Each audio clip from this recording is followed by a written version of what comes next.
പാലക്കാട് കല്ലേക്കാട് വീട്ടിൽ നിന്നും സ്ഫോടക വസ്തുക്കൾ കണ്ടെത്തിയ സംഭവത്തിൽ പ്രതികൾക്ക് ബിജെപി ബന്ധമെന്ന് സിപിഐഎം ജില്ലാ സെക്രട്ടറി ഇ.എൻ. സുരേഷ് ബാബു. സംഭവത്തിൽ പിടിയിലായ പ്രതികൾ RSS പ്രവർത്തകരാണെന്നും അദ്ദേഹം ആരോപിച്ചു. ബോധപൂർവമായ കലാപ ആഹ്വാനത്തിനുള്ള ശ്രമമാണ് നടക്കുന്നതെന്നും ഇതിനെ പ്രതിരോധിക്കുമെന്നും സുരേഷ് ബാബു വ്യക്തമാക്കി. എല്ലാ സാമഗ്രികളും അദ്ദേഹത്തിന്റെ വീട്ടിൽ വെച്ച് കണ്ടെത്തിയിരിക്കുകയാണ്.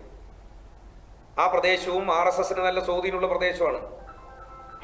അപ്പൊ ഞാൻ മാധ്യമങ്ങളോട് നേരത്തെ പറഞ്ഞതുപോലെ RSSന്റെ കേന്ദ്രങ്ങളിലെല്ലാം സ്ഫോടക വസ്തുക്കൾ നിർമ്മാണവും ബോംബ് നിർമ്മാണവും ഇതിലൂടെ മനുഷ്യജീവനുകൾക്ക് അപകടമുണ്ടാക്കുന്ന ഒരു ഭാവി പ്രവർത്തനവും അവർ ലക്ഷ്യം വെക്കുന്നുണ്ട് എന്നാണ് ഇതിൽ നിന്ന് മനസ്സിലാക്കുന്നത്.